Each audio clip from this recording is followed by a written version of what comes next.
1 Timothy chapter 1, and we will now read from verses 11 to 14. Verses 11 to 14.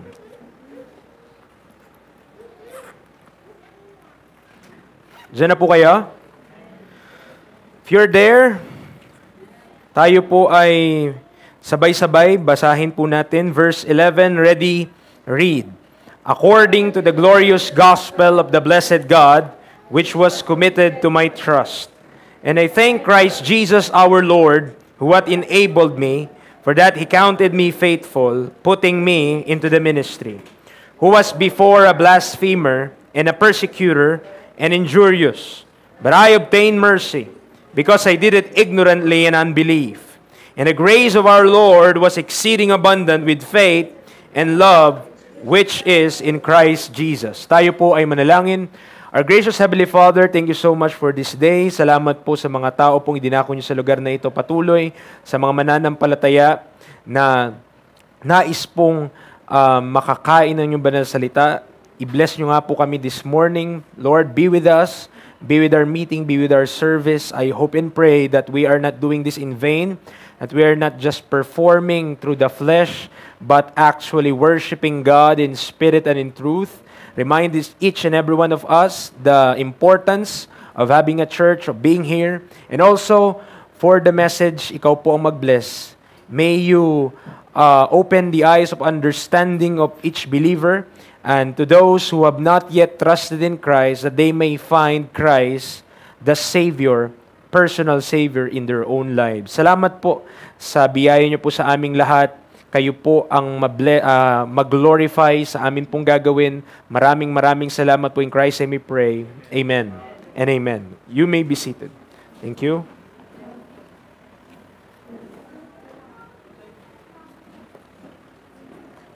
Now last week, nagtapos po tayo sa ating pag-aaral about law and the gospel.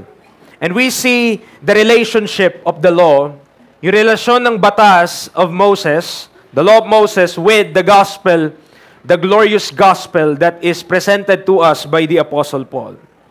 Nakita natin how those two are related with each other and how the law became the schoolmaster to bring us unto Christ. Na dinadala tayo ng batas because the law shows who you are. Pinapakita ng batas na tayo po ay mga makasalanan at tayo po ay nagkasala laban sa isang banal na Diyos. And therefore, when we know who we are in the sight of God because of the law, then we will know na hindi natin kayang iligtas ang ating mga sarili sa pamagitan ng ating sariling gawa or by our own works, mga kapatid. We are saved by grace. Amen?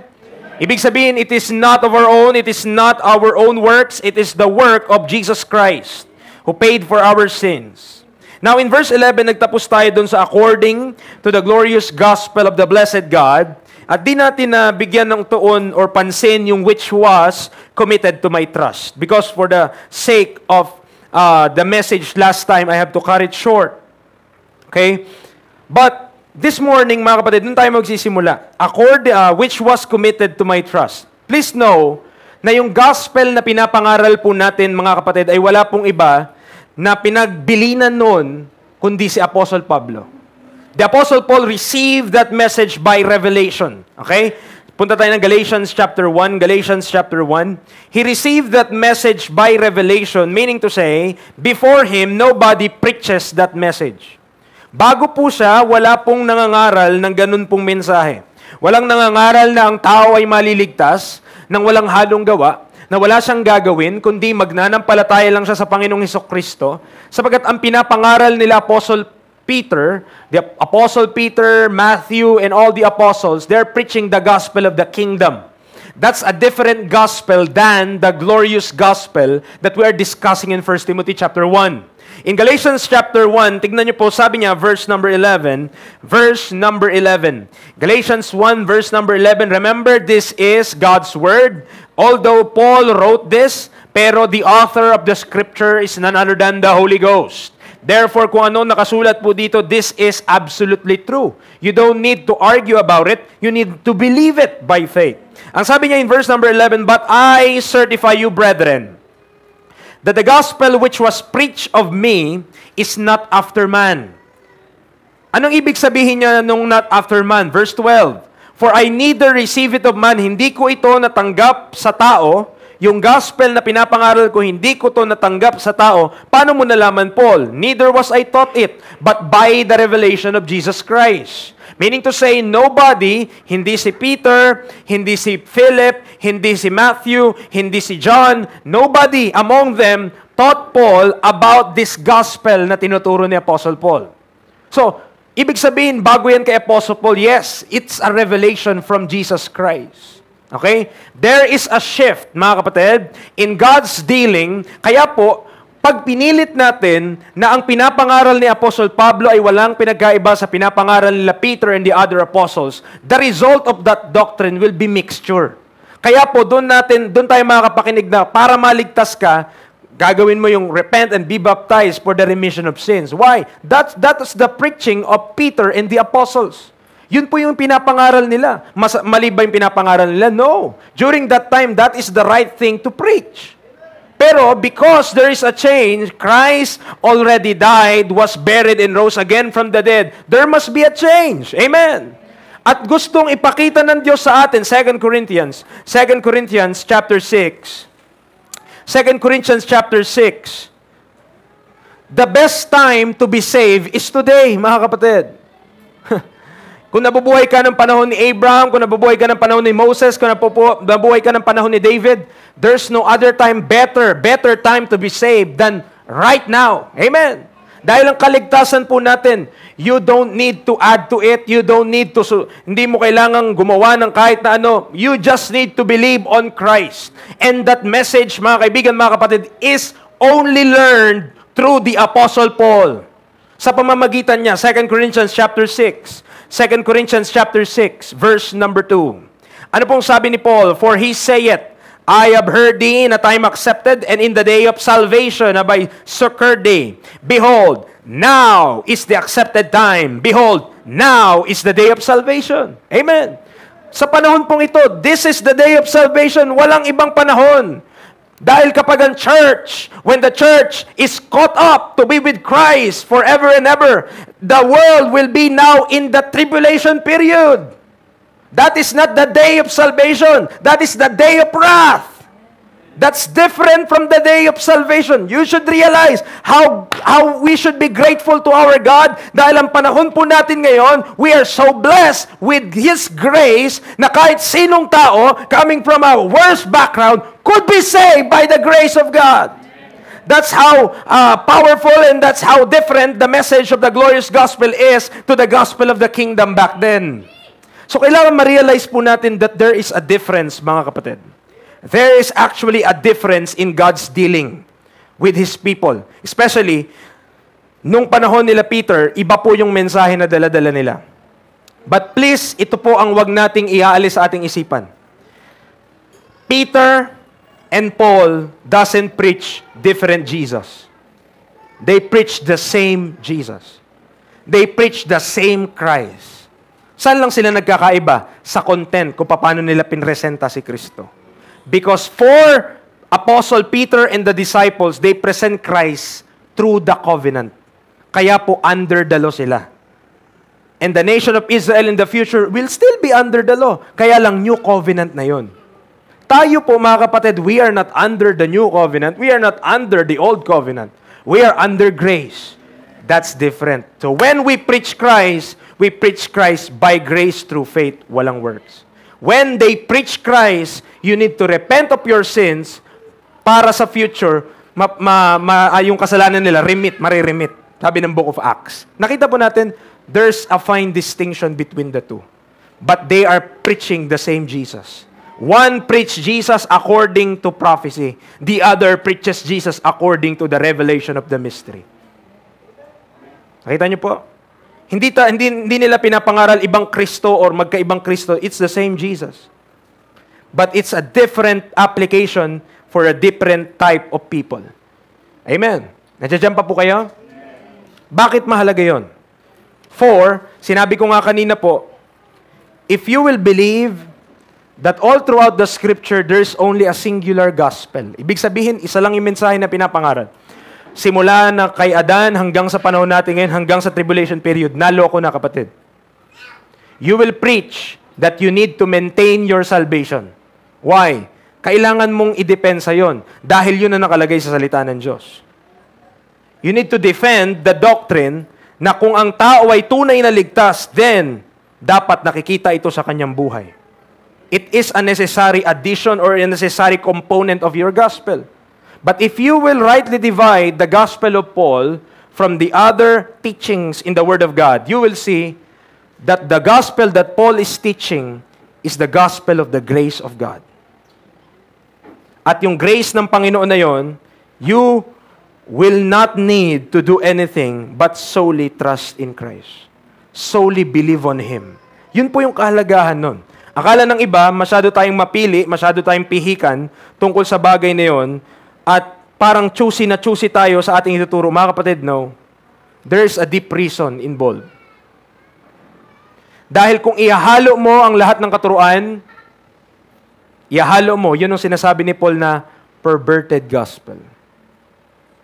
There will be confusion, there will be in the minds of the people, they don't know how to be saved. Kaya dun po kaya kailangan mong tanggapin si Kristo ng paulit-ulit, kailangan mong sabihin yung gantong panalangin. Why? Because of those things. But if we will realize na kagaya ng sinabi ni Paul, I received this by revelation in Galatians chapter 1. Kung maiintindihan po natin yon at matatanggap po natin yon, then it will make sense that the gospel na kanyang natanggap in 1 Timothy 1 na sinabi niya, which was committed to my trust. Kaya nga sinabi niya, which was committed to my trust is the gospel that we need to preach today. Nandiyan pa po kayo?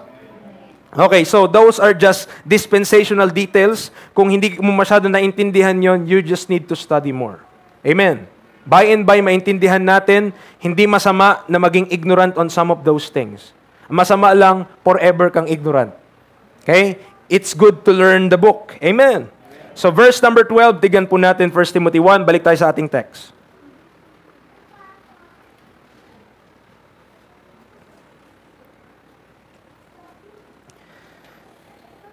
Ang sabi ni Paul, and I thank Christ Jesus our Lord, who hath enabled me, for that He counted me faithful, putting me into the ministry. Huwag nating kakalimutan, mga kapatid, kung sino ang nagbigay ng mga abilidad na meron po tayo. Always have a grateful and thankful heart to God. Palagi, dapat tayo ay maging mapagpasalamat. Palagi, kailangan tayo ay magbigay papuri, pasasalamat sa ating Panginoon. 2 Corinthians chapter 8 verse 7. Sa 2 Corinthians 8 verse 7, may kita natin that there is a list. A small list there na mga bagay where a Christian could abound. Ang sabi doon, you could abound in faith.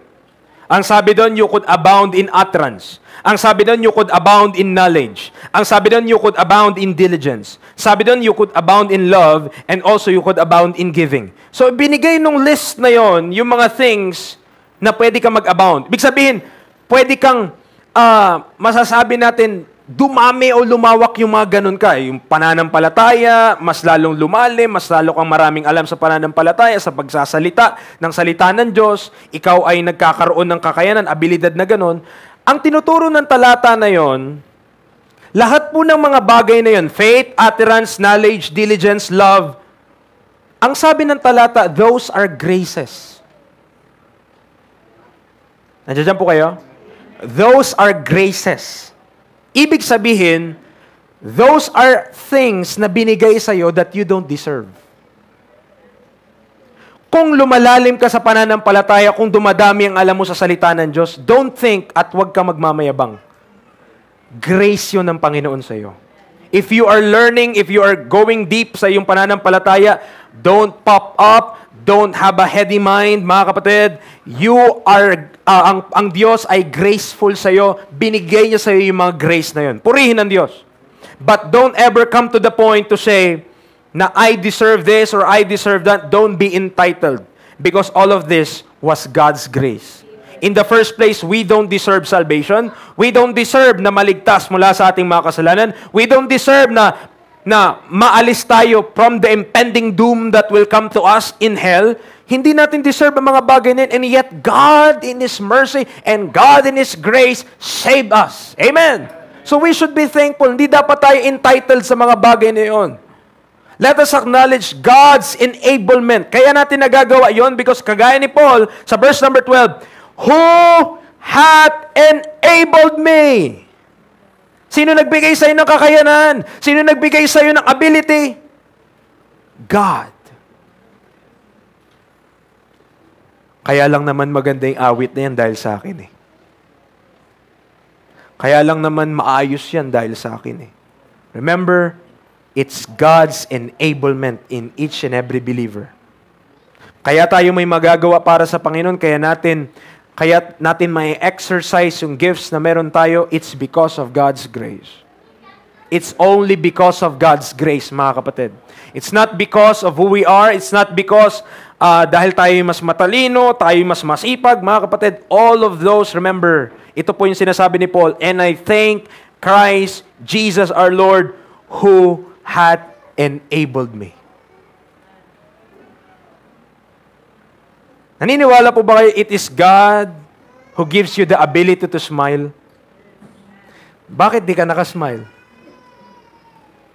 Ba't ang lungkot mo? You see? Mga kapatid, life, hindi naman nagbabago yung paniniwala ko. Mga kapatid, life is hard. Nandiyan po kayo? Life is hard. But God said in His Word, my yoke is easy and my burden is light. Marahil, sobra nating inisip na kasi natin problema ng buong mundo, pasan-pasan natin. Amen. But we have a God who enables. We have a God who gives us the ability na kahit mahirap, I can do all things through Christ which strengtheneth me. Na kahit anong sitwasyon, I could rejoice evermore. Mga kapatid, wag hindi natin malolokong ibang tao o maaring madaya natin yung iba, but not all people. People know if you are sad. People know if you have problems. Alam ng tao yun. Hindi mo matatago yun sa iyong mga mata. Amen. Sabi nga, the eye is the window of the soul.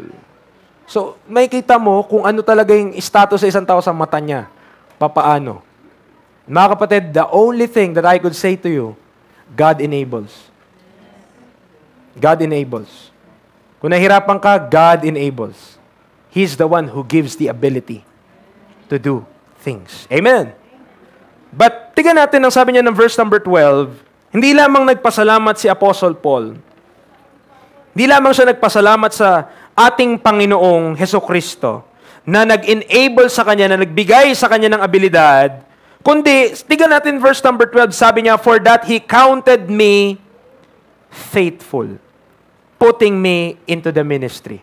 Remember this, it is God who puts us into the ministry.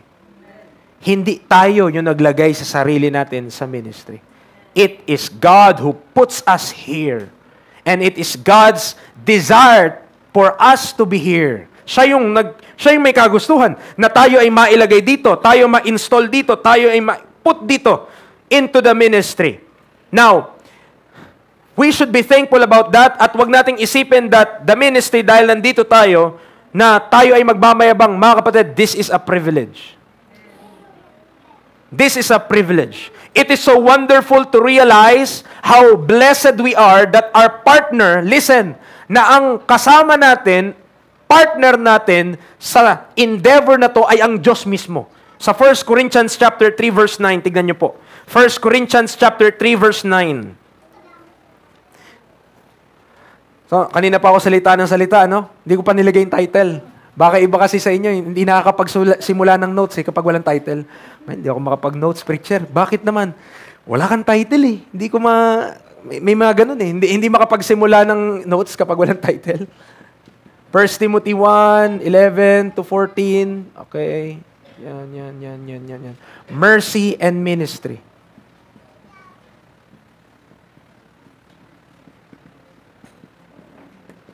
Ano sabi niya? 1 Corinthians chapter 3 verse number 9. Ito po ang sabi ng Bible. For we are laborers together with God. Ye are God's husbandry, ye are God's building. Nakita niyo po, sa unang part ng verse na yan, we are laborers. Amen. Maaring malungkot tayo, maaring sabihin natin na nakakapagod, labor eh.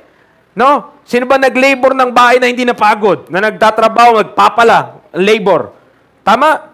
So laboring is tiresome. Tama? Lalo na kapag yung mga kasama, pumiplacing. Tama po ba? Yung, bawa, 5 sila.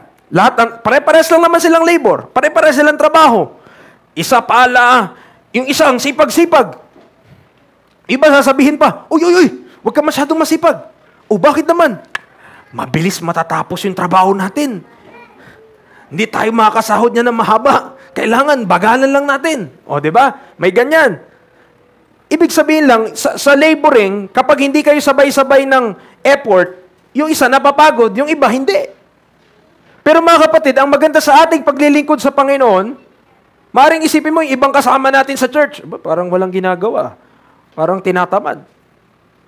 Pero, ang kasama natin dito, na sigurado ako, hindi mo mabiblame, ay ang sabi ng verse, labors together.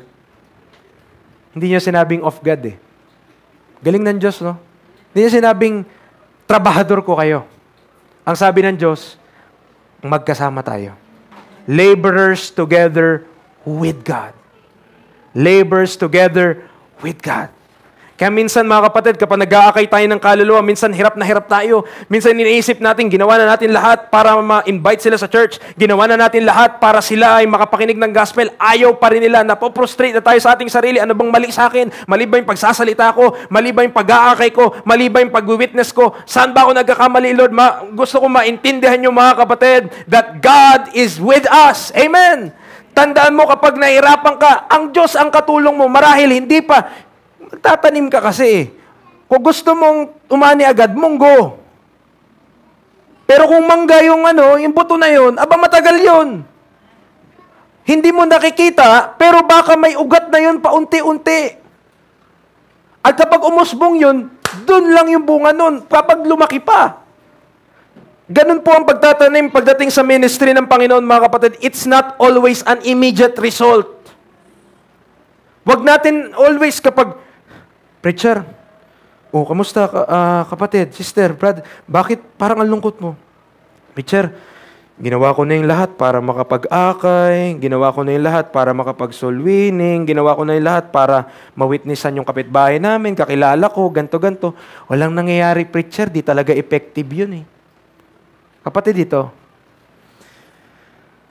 God's timing or God's timetable is not always working with your timetable. Maring ine-expect mo, I should reap by now. Dapat umaani na ako ngayon. Dapat may nakikita ako resulta. Wag sasamaan loob natin sa Diyos. God knows when will He bring to pass something. Hintay mo lang. Baka nag-work siya sa tao na yon, baka 10 years from now pa. Baka 20 years from now pa. Ito ang ingatan mo. Dapat nandito ka pa kapag yung panahon na yung tao na yun na-save na. Baka 10 years from now, yung mga batang tinuturuan natin dyan sa labas, yung mga batang inaakay natin dyan, 10 years from now, na-save sila. Tapos naganap sila ng church, napunta sila dito. Tinanong nila, nasaan na po si kuya? Ano yung nagtuturo sa amin nung Sunday school? Ay, si kapatid na ganon? Ay, matagal na yun. Matagal nang nawala sa church, di ba? Masakit yun. Mga kapatid, the ministry, hindi ito paramihan ng resulta at pabilisan. The ministry, kailangan maintindihan natin na when God puts us into the ministry, we are laborers together with God. And forever, you will be laboring with God the moment that you are saved. Kaya wag natin isipin, I need immediate results, I need to see the fruit agad-agad, makita ko dapat yung inaakay ko, no? Why? Maaari kasi ito yung mangyari, mga kapatid eh. What if lahat ng mga inaakay mo, tinatry mong witnessan, tinatry mong dalin sa church, na pupunta lahat dito? E di pag nag-testimony ka, ganito. Papasalamat po ako sa Lord, ang galing ko pong mag-akay ng kaluluwa. Kita niyo po yung mga kaluluwa dyan sa gilid, lahat sa akin yan. Dala ko yan lahat. Kung wala ako, wala sila. Di ba? Because God is working in each and every one of us. Hindi porket walang nangyayari, titigil ka. Hindi porket wala ka nakikitang resulta, hindi ka na magpapatuloy. Hindi ka na mag-share. Wala ka nang gagawin. Mga kapatid, hindi ganun sa ministry ng Panginoon. You should still continue. You should be faithful. You should keep on the plow. Even though wala ka nakikitang tumutubong halaman dyan, you should go on, continue, dahil alam mo to, ang gantimpala nun sigurado eh. Kasi kasama mo yung Diyos dun eh. Eh Lord, wala akong nakikitang resulta. Sabi na ng Lord, tuloy lang. Sige lang, bungkal lang. Bungkal lang ng bungkal. Bungkal lang ng bungkal. Tanim lang ng tanim. Dilig lang ng dilig. Wala pa rin ako nakikita, Lord. Wala pa rin kaluluwang naliligtas. Wala pa rin kaluluwa na malapit sa'yo. Wala pa rin, Lord. Ayoko na. Anak, lapit na dito. Ba't ka ba nagmamadali? Ikaw ba nagliligtas? Amen. Tayo ba yung nagliligtas? You just need to do what God calls you to do. The saving is on God's part. Nasiran mo na, nagawa mo na yung part mo, nakapag-follow up ka na, purihin ng Diyos. Kung nagawa mo na yung best mo, wala pa rin, ang Diyos nang kikilos doon. Gawin mo lang yung part mo as a believer. At huwag kang susuko. Patuloy pa rin. Nakukulitan na sa'yo yung tao, sinasabihan mo, pinapollow up mo pa rin, ayaw pa rin, huwag ka titigil. Next month, kulitin mo ulit. Next year, kulitin mo ulit. Mag-isang dekada na, kulitin mo pa rin. Malay mo. Amen. Kaya lang, kung gusto lang natin immediate result,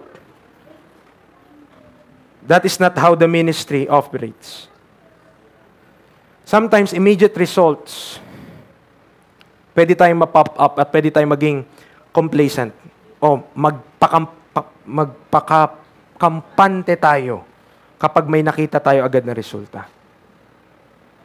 At tamarin na tayo. But praise be to God, salamat sa Panginoon if we are laboring, mga kapatid. I thank the Lord for every one of us. We are laborers together with God. God that allowed us, inalaw tayo ng Diyos. Tignan, Ephesians 2. Alalahanin natin, sino ba tayo dati? Alalahanin natin, ano ba tayo dati? Para kapag tayo naglilingkod sa Panginoon, nagpapasalamat ka, kahit nahihirapan ka, magpapatuloy ka. Why? Kasi naalala mo, ito ako dati. At ano ako ngayon? Ephesians 2, sabi niya, 11 to 13, sabi niya, wherefore remember that ye being in time past, Gentiles in the flesh. Remember, Gentiles tayo, who are called uncircumcision. Praise the Lord. Amen. Yun tayo dati. By that which is called the circumcision in the flesh made by hands. That at that time, ye were without Christ. Nung panahon na yun, wala ka kay Kristo. Labas ka kay Kristo. Alien ka from the commonwealth of Israel. Strangers ka from the covenants of promise. Having no hope and without God in the world. Remember who you are. Wala tayong pag-asa, wala tayong Diyos. Hindi tayo pinangakuan ng Diyos na masisave tayo through a covenant. Verse 13, ye were sometimes far off. Amen. Pero anong sabi nung umpisa ng verse 13? But now in Christ Jesus. But now in Christ Jesus. Nandiyan po kayo? Are you saved? You are in Christ Jesus. And if you are in Christ Jesus, ye who sometimes were far off are made nigh by the blood of Christ. So wala dapat tayong, hindi natin iniisip na ang hirap-hirap, ayoko na magpatuloy, gusto ko na give up. Mga kapatid, remember who you are before. No hope without God. If by reason of hardship and if by reason of exhaustion o napapagod tayo, nahihirapan tayo, purihin natin ang Panginoon, itaas natin yung kamay natin, tumingin tayo sa itaas, sabihin natin, Lord, thank you for saving my soul. Thank you for counting me faithful, putting me into the ministry like the Apostle Paul. Ephesians 3:9. Tingnan niyo po, ano sabi niya?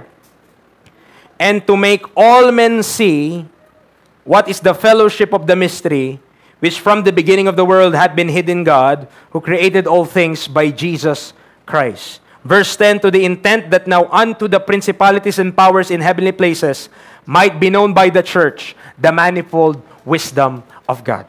Ito yung kailangan nating ma-realize. Ito yung kailangan nating maintindihan na tayo po ay parte ng programa ng Diyos and we are part of the fellowship of the mystery.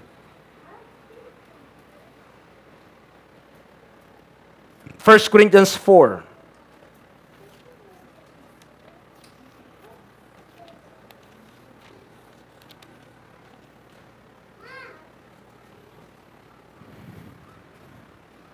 First Corinthians 4, 1 to 2, ang sabi po ng Bible, let a man so account of us as of the ministers of Christ and stewards of the mysteries of God. Moreover, it is required in stewards that a man be found faithful. Mga kapatid, that's the ministry. The ministry is acknowledging the mystery and fulfilling what God's desire is to declare His manifold wisdom sa panahon po natin ngayon. Ito yung ministry na sinabi ni Paul that I have fought a good fight. I have finished my course and I have kept the faith. In 2 Timothy 4:7. Christian doctrines, walk, ministry, and warfare are all part of the fellowship of the mystery.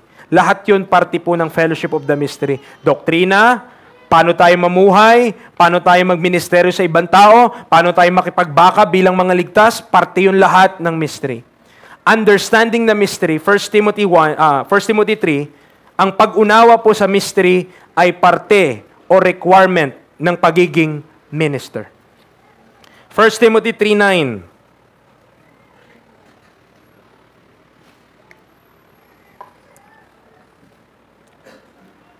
1 Timothy chapter 3 verse 9. Ang sabi niya, holding the mystery of the faith in a pure conscience. Holding the mystery of the faith in a pure conscience. Dapat maintindihan natin, yung tinuturo ko po sa inyo, that mystery, importante po siya for the ministry. Ang pag-unawa sa mystery is part of the ministry.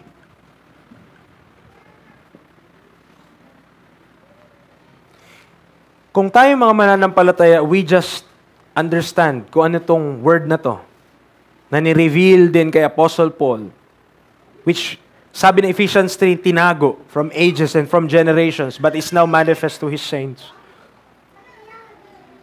We will be more appreciative nung kaligtasan na meron tayo, yung paglilingkod na meron tayo sa Panginoon, mas ma-appreciate natin. Dahil part tayo nito. You are part of the fellowship of the mystery.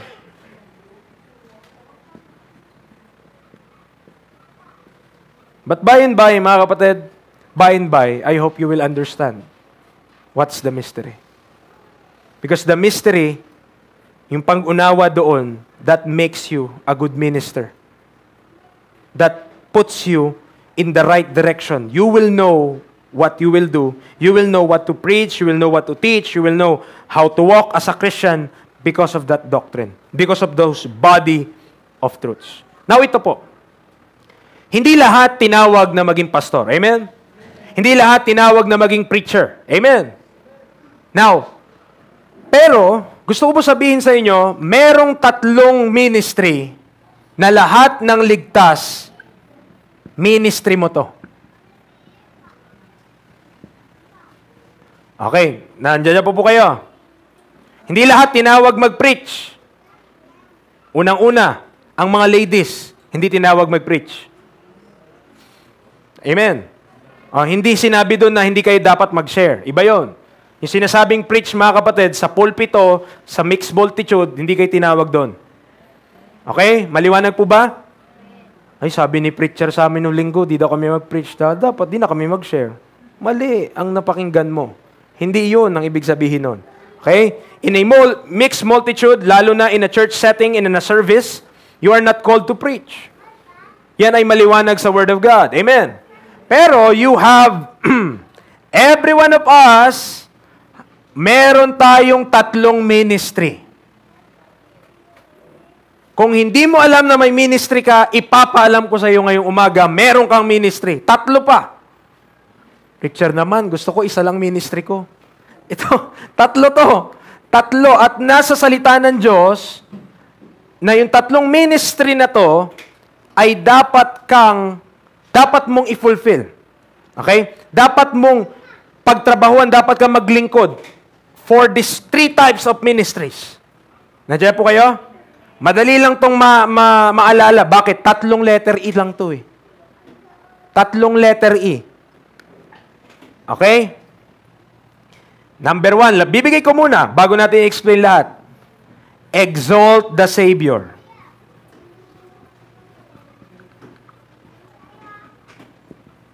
Ang tawag dyan, minister, okay? Minister to the Lord. Okay, babasahin natin mamaya. Babasahin natin mamaya yung passage tungkol po dito, mga kapatid. Pangalawa, edify the saints. Ang tawag dyan, ministering to the saints. Okay?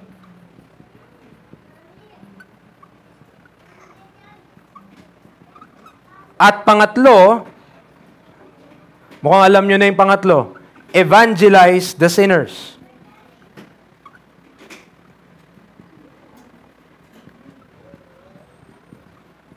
Or the ministry of reconciliation.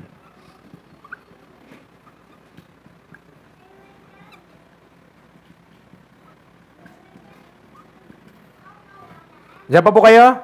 Nakasunod tayo? Okay.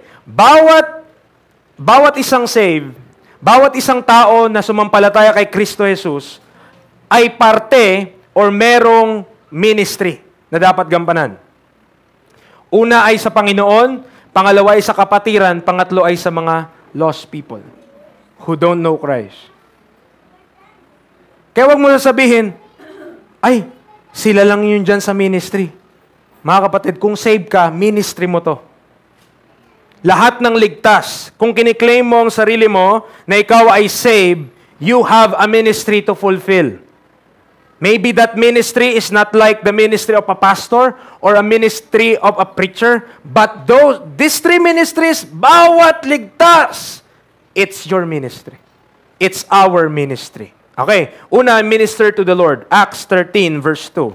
Acts 13 verse 2.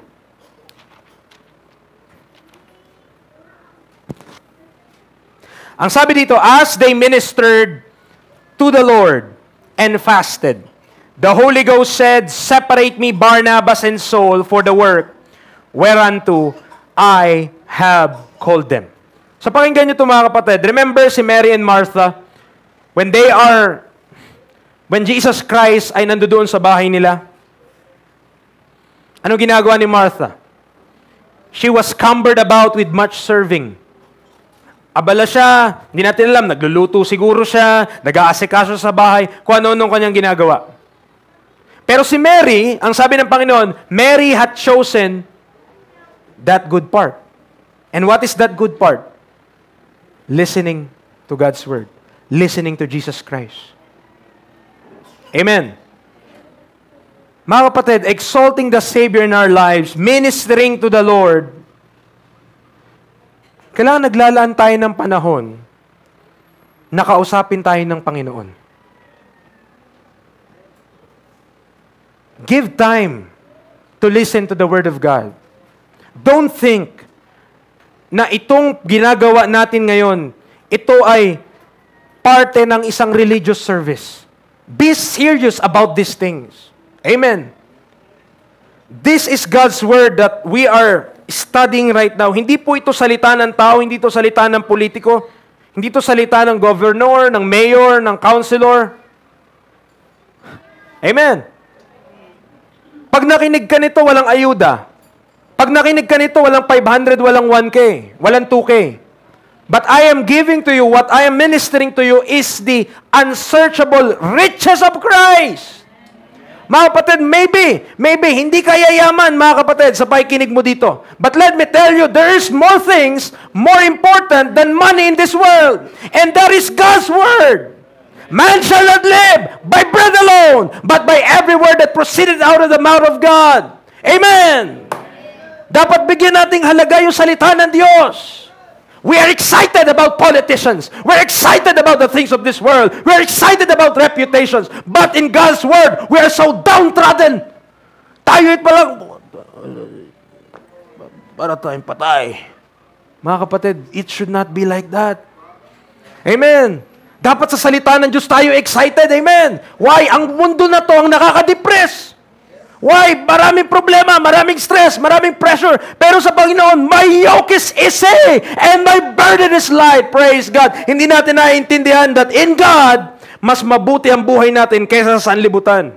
We don't see that in the world. It's a lot of problems. Puro problema, patong-patong, hindi masolusyonan at hindi matapos-tapos, mga kapatid. But in God, amen, but in God, He will supply all our needs.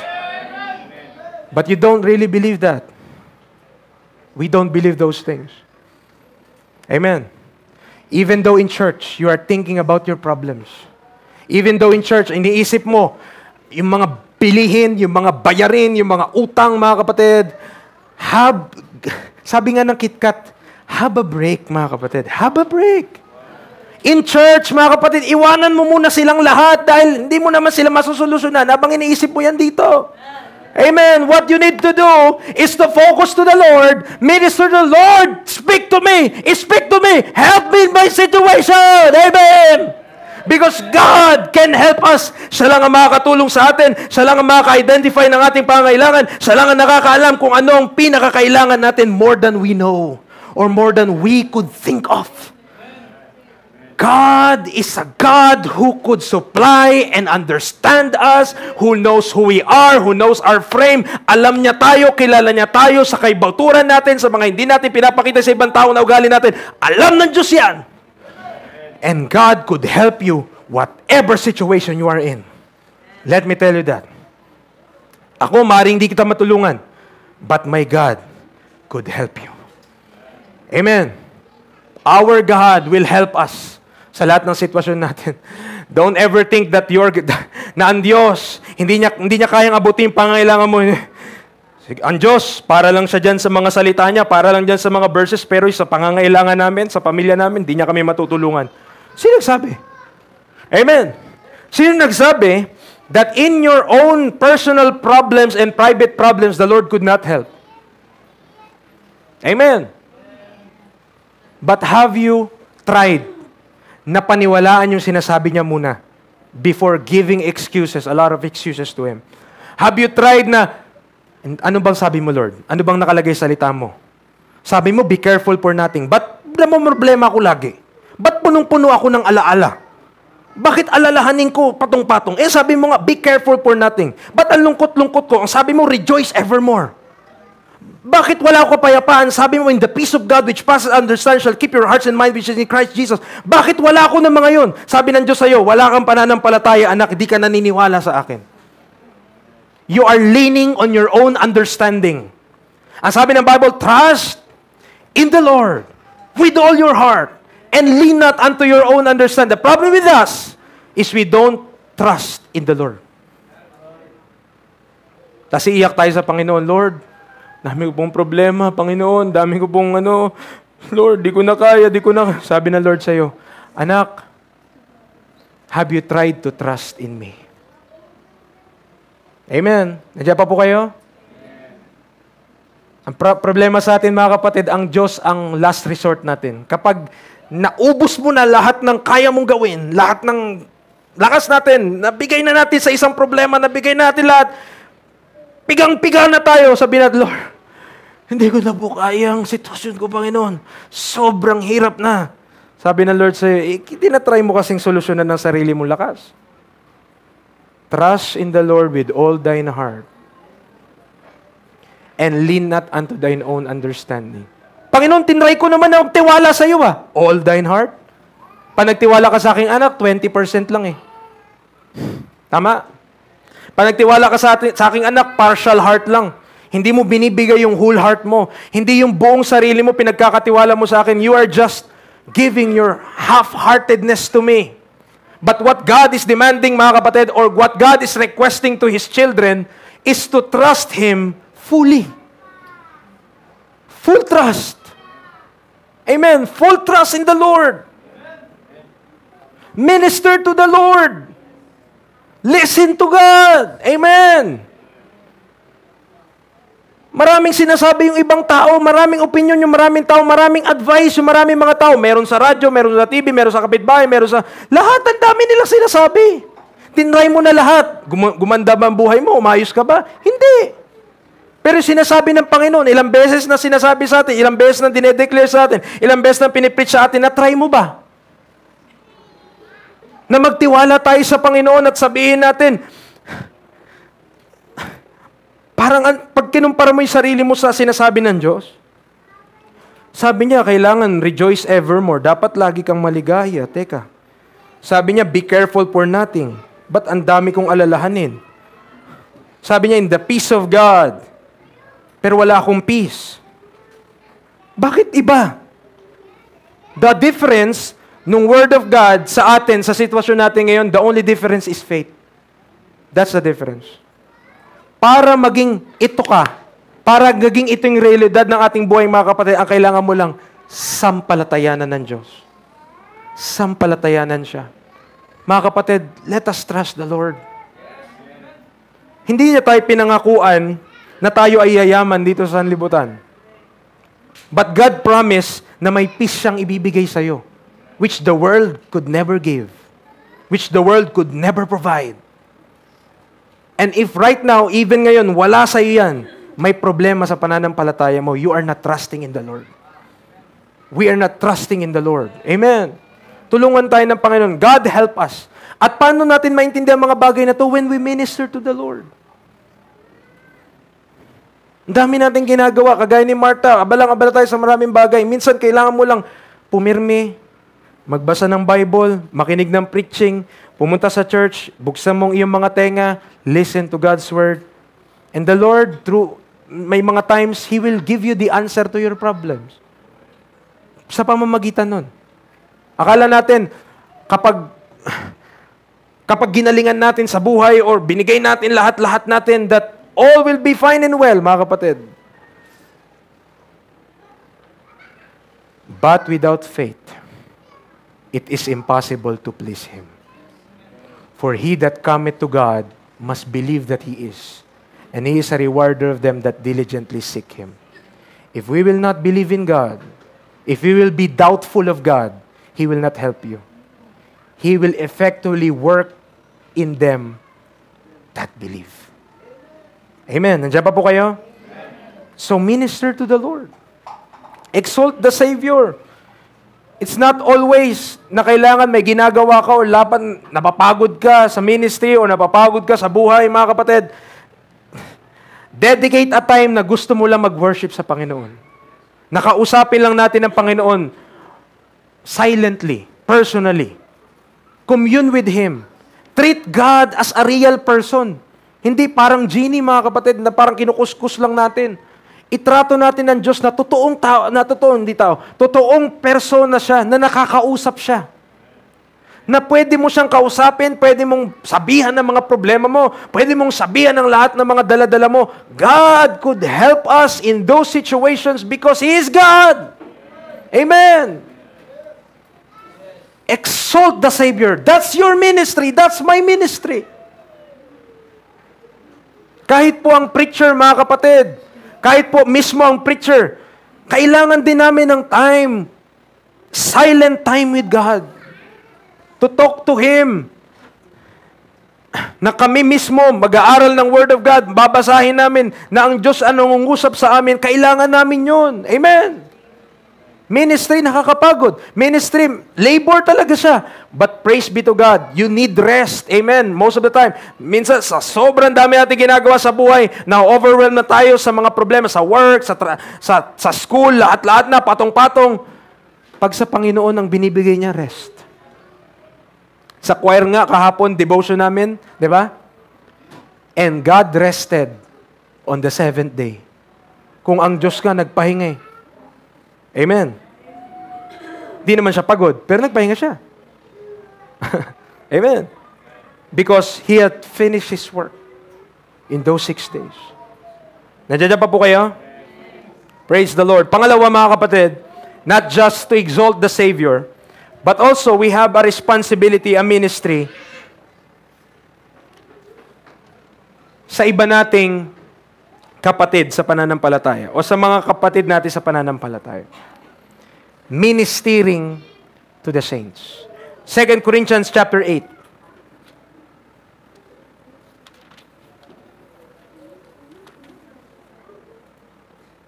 Second Corinthians chapter 8 verse number 4. 2 Corinthians 8 verse number 4.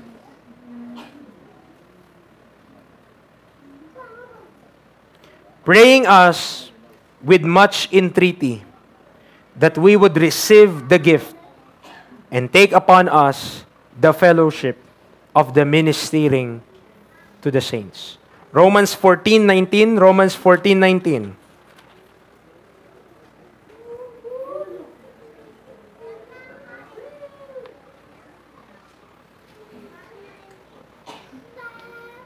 Let us therefore follow after the things which make for peace, and things wherewith one may edify another. Meron tayong ministry to the saints sa ating mga kapatid sa pananampalataya. And that ministry, if they have a need, hindi naman palagi ang pangangailangan financial, hindi naman palagi ang pangangailangan temporal things of this world. Pero minsan, they need companionship. Kailangan nila ng encouragement. Kailangan nila ng word of advice. Kailangan nila ng counsel. Learn to minister, mga kapatid. Minsan, mapansin mo isang kapatid, may problema siya. No? Minsan, practical yung pangangailangan niya. Minsan, parang gutom. So, bigyan mo na makakain. Ministering to the saints. Amen. So, ministering to the saints is attending to the needs of others. Kung ano yung pangangailangan ng kapatid natin sa pananampalataya, it could be a practical thing. Marahil, halimbawa, isang kapatid ang kailangan niya ng trabaho, ikaw meron ka ma-offer na trabaho. That's ministering. Nandiyan po kayo? That's ministering to the saints. Imbes na ibang tao ang unahin mo, pwede mong unahin ang kapatid para siya ay magkaroon ng masupply niya ang pangangailangan. Nakasunod po tayo? It could be practical. It could be spiritual. Anything, any need ng isang tao. Maring ang kapatid na to, kailangan niya ng service, kailangan niya na maghahatid, kailangan niya, be willing to be available to the needs of our brethren. Amen. Kung yung mga kaibigan nga natin sa sanlibutan, kabibilis natin, kumilos kapag sila nangailangan. What more yung kapatid mo sa Panginoon? We should have that open eyes, open heart, and open hands, mga kapatid, to the needs of others. Okay? Kung meron kang dapat i-bless, unang-una, kung tayo, we are generous enough na tayo nagbe-bless sa ibang tao, unahin mo ang kapatiran. Okay? Kung naano mo na yung pamilya mo, na-secure mo na, tapos meron pa rin, nag-overflow pa rin, bless others, bless the brethren. Tayo po dito, mga kapatid. Why? Tayo po ay part ng one body. Papayag ka ba? Ang ganda ng damit mo, ang ganda ng pormahan mo, ganda ng pantalon mo, ganda ng sapatos mo, pero yung pantaas mo, butas-butas. Di ba? Big sabihin ko lang, yung ibang part ng the body, may kulang. Yung iba na supplyan na okay naman, maayos. Pero yung ibang part ng body, parang may kulang. Hindi match, di ba? Ang design ng Panginoon sa body of Christ, whatever need na meron tayo, supplyan ng iba. magtutulungan. But please note, hindi natin kinokondone ang katamaran. Kung kaya't ang dahilan kung bakit ganun ang sitwasyon ay tamad, abay, may problema yun, tao na yun. But, if all efforts had been exhausted, lahat naman na ginagawa niya, pero wala pa rin, ganun lang talaga, we could help. Amen. We could help. That is God's design, ministering to the saints. Naiintindihan po natin? Ministering to them. Pangatlo, mga kapatid, our responsibility, our ministries. So, kailangan maintindihan natin na lahat tayo po parte ng ministry na to. Baka di natin alam, preacher, wala akong maitutulong sa iba. Minsan yung pakikipag-fellowship mo, pakikipag-usap mo. That's ministering to the saints. Kasi yung mga men, lalo na yung mga men, minsan di nagsasabi ng problema yan. Pero sa kanila sila, nagsasabihan sila, ganito Brad. Ganito yung sitwasyon ko, Brad. Ganito. O sila mismo, nakakapag-minister na tayo sa isa't isa. That's ministering to the saints already. Not necessarily na kailangan maglabas ka ng, sige, 100 ako para sa coke. Hindi yung ganun. Not every time, ganun. Minsan, kailangan din yun. Para sa ministering to. But what I'm telling mga kapatid, ministering to the saints could be done even on the simplest things. Simplest things. Natuwa ka lang sa young people. Natuwa ka sa testimony ng young people. Testimony siya. Parang nag-grow siya sa Panginoon. Okay itong young people na to, pero yung forma niya, Japorms. Bilang ko nga ng polo. Mama, ganun ba? Ministering to the saints po yun, mga kapatid. Not necessarily na lahat na lang. Hindi. Kailangan lumago siya sa Panginoon, so kailangan bibilang ko siya ng Bible na ganito kalaki.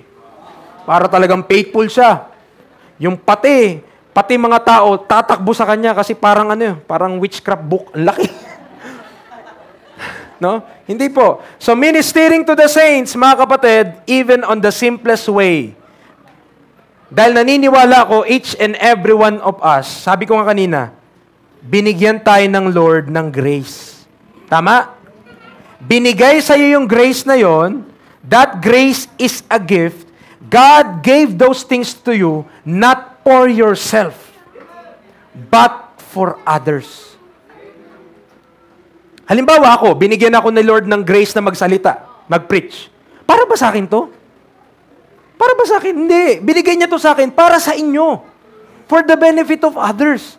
Halimbawa, si Brother Alden, binigyan siya ng Panginoon ng skill sa pag-music. Para ba sa kanya yon? Para lang, siya lang ang mag-gitara, maghapon at pakinggan niya lang sarili niya? Hindi. Para yun sa lahat.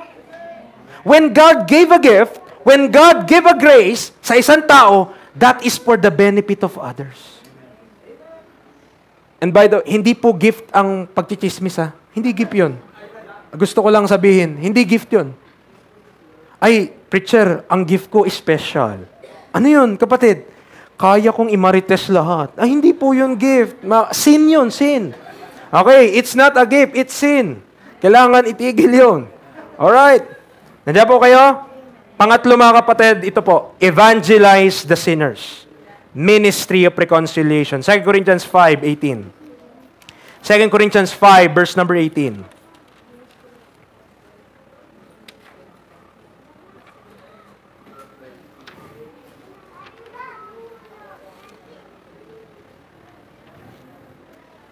Corinthians 5:18.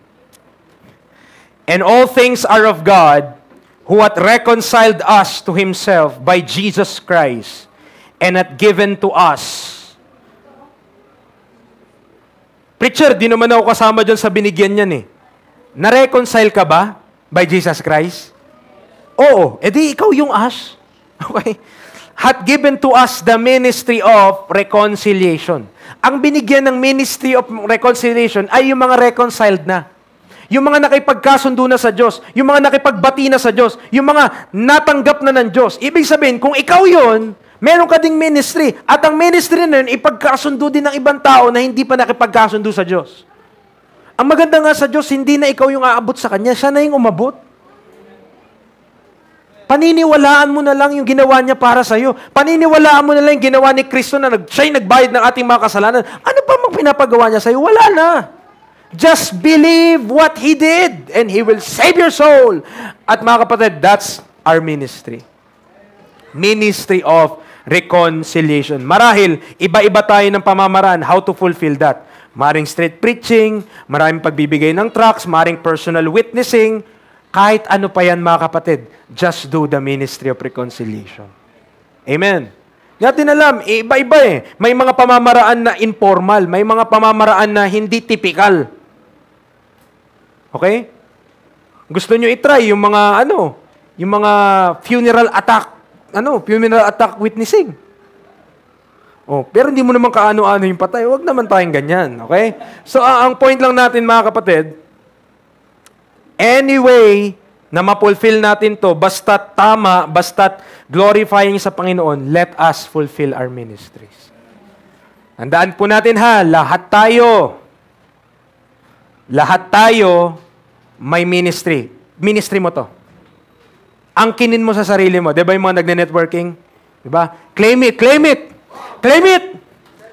Di ba? Claim it! I should minister to the Lord. I should minister to the saints. I should fulfill the ministry of reconciliation. Okay? Power! Di ba? Ganun pa yung mga power! No? But, ang point natin, those ministries, each and every one of us, okay, ay parte ng ministries na ito. Hindi ito selective na, ay kami for the ministry to the Lord. O, paano yung iba? Hindi para sa iba yan. Hindi po. Lahat tayo po, lahat ng individual na ligtas, ministry po natin yan lahat for a balance. Kasi, ito para sa Panginoon, pataas to. Ito para sa kapatiran natin, mga saved na. Ito para sa hindi saved. Reach out. Okay? Ganun, hindi pwedeng, hindi mo i-exercise yung natututunan mo.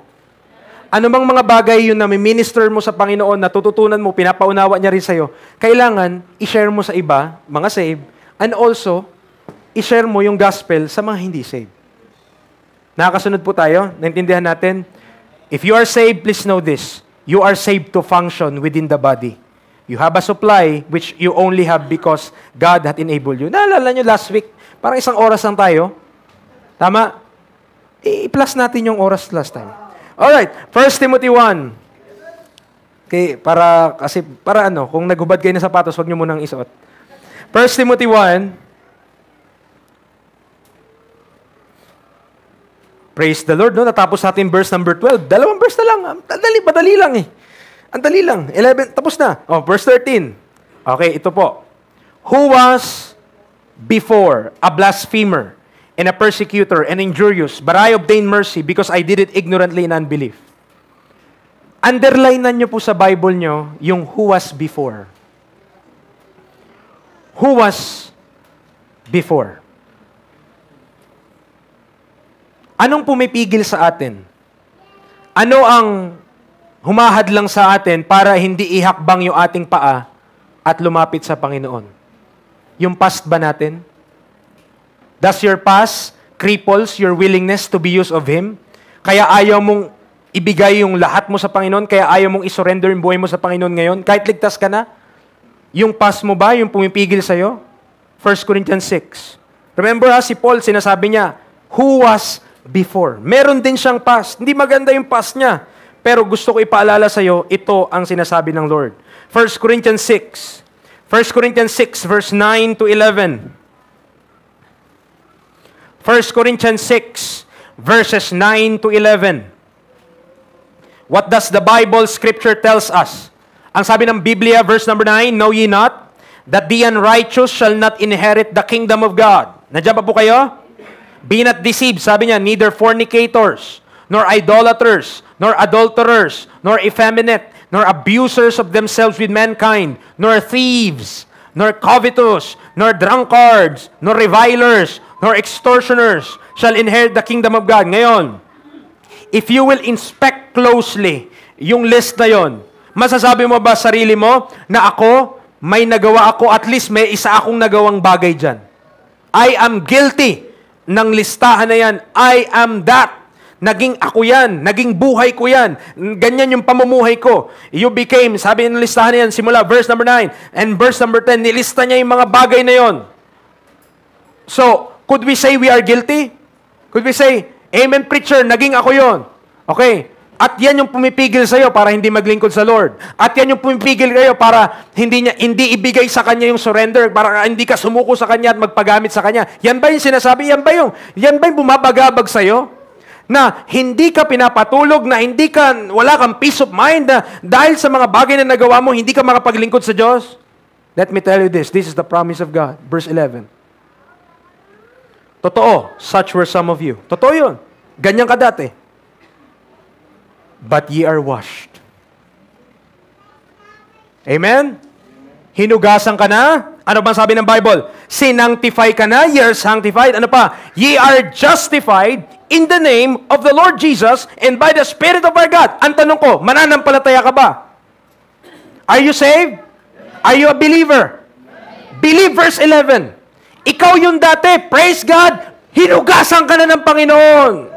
Huwag ka nang lumangoy-langoy doon. Huwag ka na mag-dwell sa iyong past. Mga kapatid, God is merciful. Please bear this in mind. Verse number 11, such were some of you, pero ngayon, ye are washed. Whew! Amen!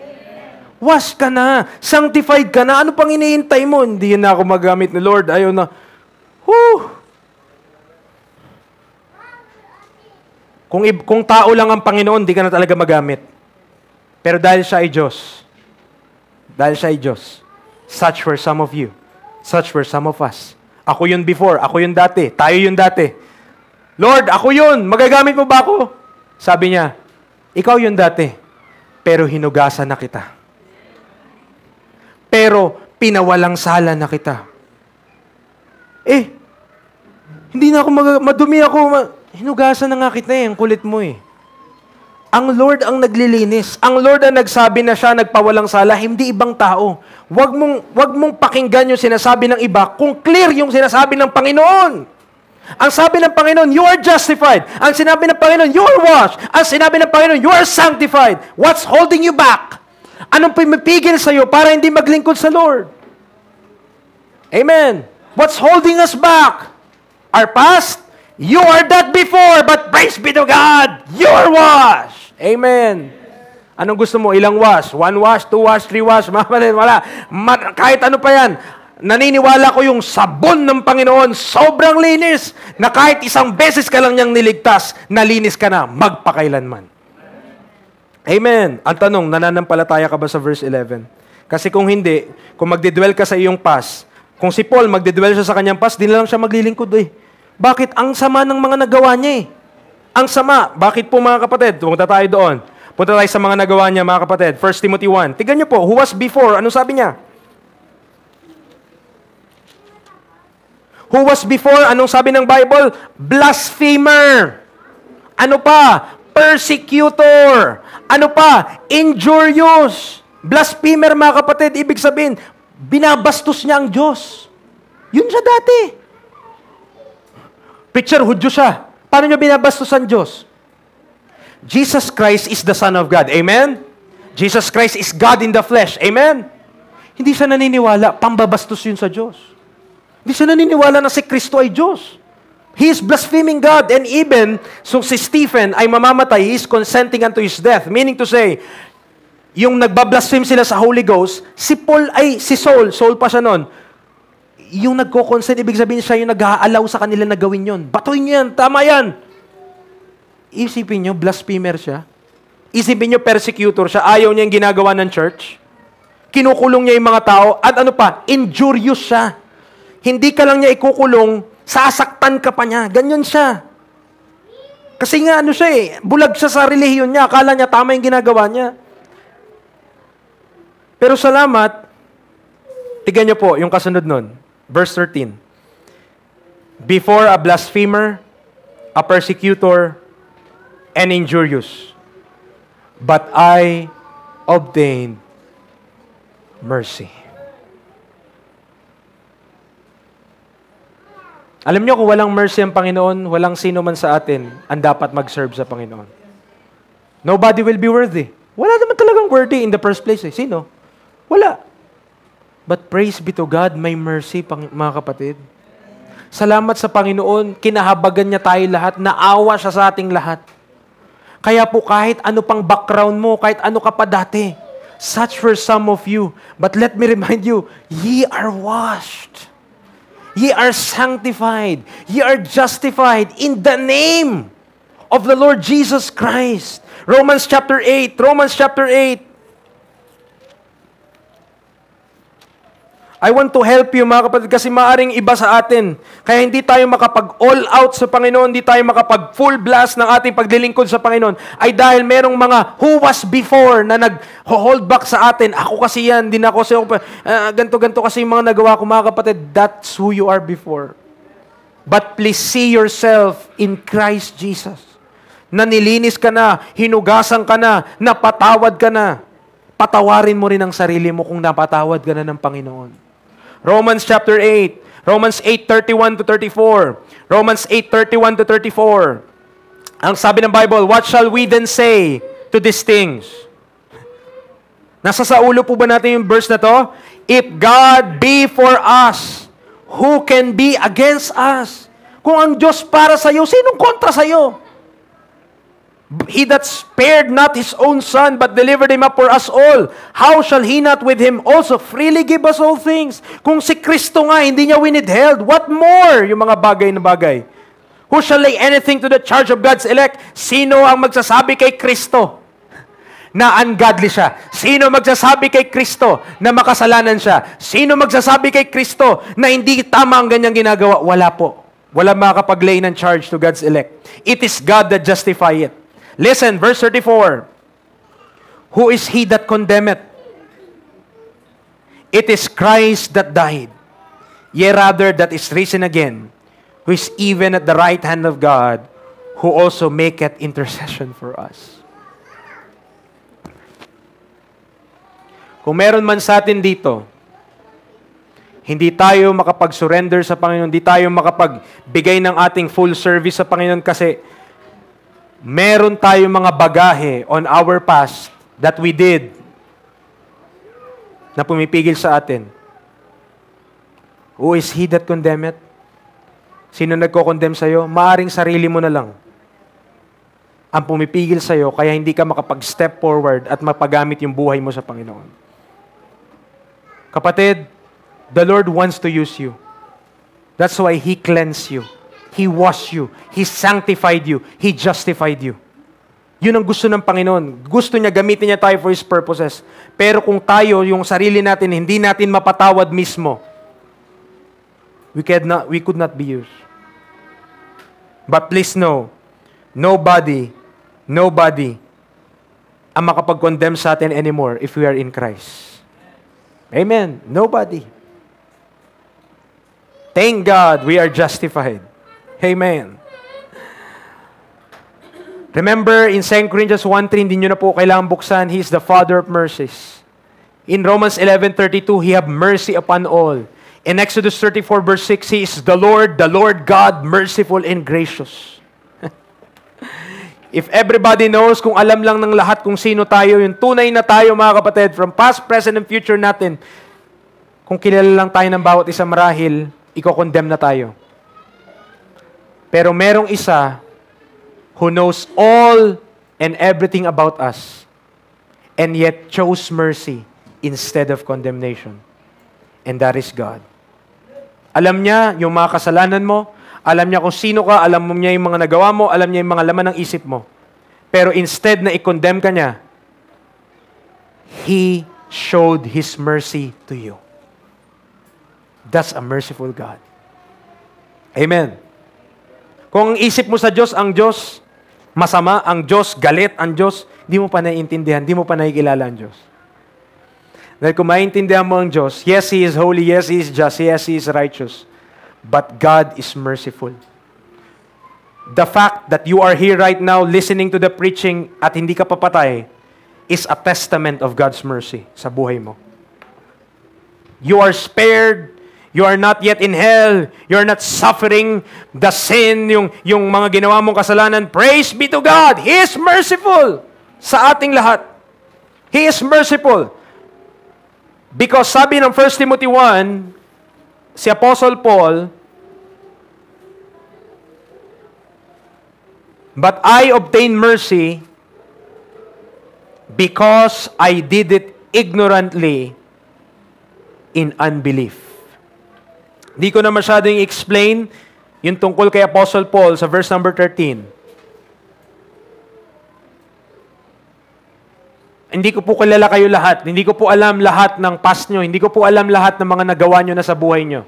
Your past, I don't know what you did. I don't know what you did in the dark, what you did in the secret. I don't know what you did na walang ibang nakakaalam kundi ikaw. But let me tell you, God knows. God knows. Amen. But even if God knows, He still chose to give you mercy. Di ka ba nagpapasalamat sa Diyos na yan? Na kahit kilala ka ng Diyos kung sino ka talaga, pinili niyang maawa sa iyo at mahalin ka. Saan ka pa? Sino pang mas lalapitan mo except for God? Saan ka pa pupunta? Saan ka pa magtitiwala? Ang Diyos, kumbaga, napakabuti na ng Diyos sa iyo. Napakabuti ng Diyos sa atin, sa akin. Kilala ko ng Diyos from top to bottom, from heart to head. Alam niya lahat ng aking ginagawa. He knows everything and anything about you.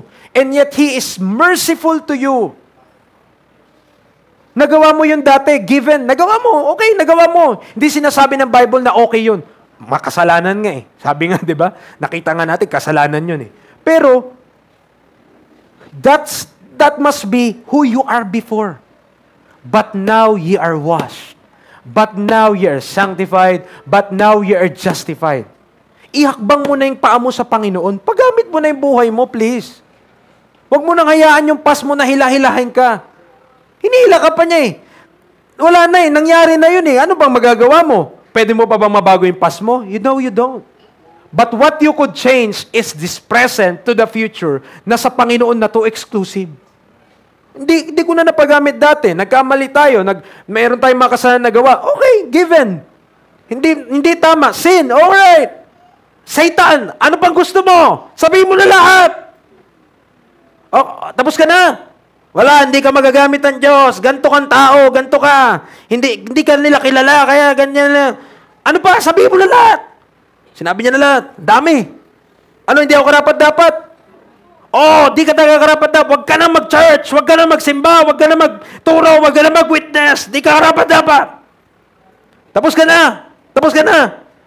Hindi pa, ito ka, dami niyang sinasabi, di ba?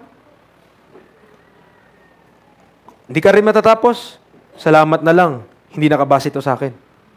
Because I'm in Christ. Oops, I'm in Christ. May masabi ka pa. Teka, hindi. Nasaan ka na? My life is hid with Christ in God. Colossians. If Satan will condemn you, if yourself, kung yung sarili mo kinokondemn ka, pumipigil sa'yo para maglingkod ka sa Panginoon, don't listen to them. Listen to God. Sabi ng Diyos, nasa akin ka. Secure ka sa akin. Hinugasan na kita.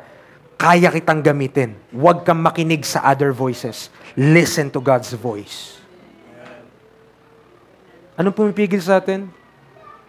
Sarili mo? Si Satan, binubulungan ka? Ganto ka? Huwag kang makinig doon. Pakinggan mo yung sinasabi ng Diyos tungkol sa iyo. Kung ligtas ka, God wants to use your life to the fullest. Your past, nangyari na yun. Past should be past. That should not be your present. Don't dwell with the past, kapatid. Huwag ka na diyang manatili. Naku po. Hindi ka naman matutulong. Hindi ka rin mag-grow.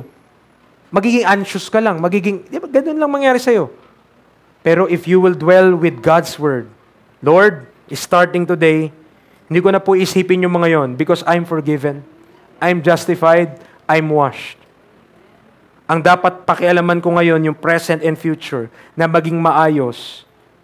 If you are a parent, para mas maging mabuting magulang sa mga anak. If you are a husband, to be a good husband, from this point onward, to be a good wife, from this point forward, to be a grandmother, grandfather, from this point forward, to the glory of God. Amen. Again, past, di mo na ma-change yan. Kaya lang, pag yun yung laman ng isip mo, hindi ka mag-move forward. Nandiyan pa po tayo. We are serving, remember, a merciful God. A merciful God. Lastly, last na lang po ito. Promise. Verse 14. And the grace of our Lord was exceeding abundant with faith and love, which is in Christ Jesus. Kapatid, yung grace ng Panginoon, dinidispense niya na 1900 or 2,000 years around na ago. Ang tagal na. Preacher, late na pala ako. Ilang libong taon na lumipas Kapatid or kaibigan, kung hindi ka pa saved, di pa late. Now is the accepted time. Today is the day of salvation for you. Kung saved ka naman, wala na. Lipas na yung buhay ko. Nagamit ko na yung buhay ko. Parang nasayang ko na yung Pasko. Nasayang ko na sa maling mga bagay. You don't need 50 years to serve God. You don't need 100 years to serve God. You don't need 200 years to serve God. If you have just 1 day or 1 week or 1 year, dapat para na yun sa Panginoon. Amen. Hindi i-require sa'yo ng Diyos yung wala ka. Obviously, yung mga edad po natin, we don't have 100 years. Kung young people ka, siguro may 70 ka pa, may 60 ka pa. Pero kung tayo ay 50, 40, of course, you don't have every time in the world. Lumipas na yun But what is your remaining years? Yun may pakialaman Diyos. Sa Diyos na dapat yan. Amen? Sa Diyos na dapat yan. Remember this. We are serving a merciful God who puts us into the ministry. Tayo po ay manalangin. Lord, salamat po sa kabutihan niyo sa aming lahat. I pray the message had been clear. There might be distractions among us or along the preaching. But nawa, yung kailangang marinig ng bawat isa ay napakinggan po nila. At nangusap po kayo through that message to them. Tinataas ko po sa inyo, Lord, yung mga kaluluwa ng mga tao na nandito po ngayon na still, hindi pa po nagtitiwala sa Panginoong Hesus bilang kanilang tagapagligtas. We lift them up to you. We pray na makita nila how good you are and how merciful you are to us. Na even though iyon yung past namin, you chose to forgive, to be merciful, and to be gracious. Because you are a merciful and gracious God. Nawa, Panginoon, sila'y mag-trust na sa iyo. And to become like us, to become one of us, to become a brethren, to become a saint. Sa aming mga kapatiran, sa aming mga ligtas na, help us to realize, yes, we have a past. We are that before. At hanggang ngayon, marahil, napipigilan kami nito para mag-all-in, mag-surrender, mag-full blast ng paglilingkod po namin sa inyo. Hindi namin mahihakbang ng tuloy-tuloy yung aming mga paa kasi parang hinahatak kami ng aming nakaraan. Dalahin ko, Panginoon, bigyan niyo po ng pananampalataya ang mga kapatiran na paniwalaan ang sinabi mo na kami ay nalinis na. Na kami ay napatawad mo na kami ay napawalang sala mo na. At kahit po ang kaaway ay magsabi ng kung ano-ano sa amin, kami ay na kay Kristo na. And nobody could condemn us in Christ. Lord, thank you for putting us into the ministry. Lahat kami may ministry to the Lord, ministering to the saints, and ministry of reconciliation. Help us, don't forget, na ito po ay pribilehiyo and it's not a right. I pray for this church, O God. Maraming problema, malungkot, filled with anxiety, filled with fears. Anxious about tomorrow, problems na hindi nila maahon-ahunan. Lord, show your mercy to each and every one of us. Thank you, Lord, dahil kahit ganito ang buhay sa ngayon, we have a hope that in the future, lahat ng ito mawawala na. But help us today to have faith and not to faint. Nadalayan ko po sa inyo, Lord, ang Shining Light Baptist Church. We are not a perfect church by any stretch. We are just people na kahit papano mahal po kayo, who wanted the truth, who have troubles in our flesh, and who have serious defects sa amin ding mga sarili. But continue to change us. Continue to use us. Continue to mold us for your glory. Maraming salamat po sa iyo, Panginoon, sa utterance ngayong umaga sa Word of God. May that be a blessing to each and every one of us in Christ's most precious name. Amen and amen.